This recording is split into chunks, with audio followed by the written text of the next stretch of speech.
ત્યારબાદ નજર અન્ય સમાચારો પર કરીએ તો બોટાદમાં 3 દિવસ પહેલા ગુમ થયેલા યુવકના અપહરણનો આ કેસ કે જ્યાં અપહૃત યુવકનો મૃતદેહ મળી આવ્યો છે।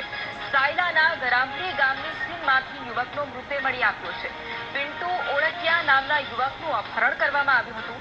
અજાણ્યા શખ્સો પિન્ટુને ગાડીમાં ઉઠાવીને લઈ ગયા હતા।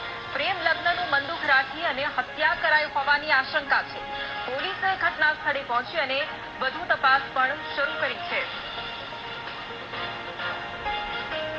વિરુદ્ધ નામજોગ ફરિયાદ આપવામાં આવી છે તથા અન્ય શંકાસ્પદ ઇસમો વિરુદ્ધ પણ ફરિયાદ આપવામાં આવી છે। આથી આ અંગે પાળિયાદ પોલીસ, બોટાદ જિલ્લાની લોકલ ક્રાઇમ બ્રાન્ચ, સ્પેશિયલ ઓપરેશનની ટીમો તથા અન્ય ટીમો આરોપીને ઝડપી પાડવા માટે હાલમાં કાર્યરત છે।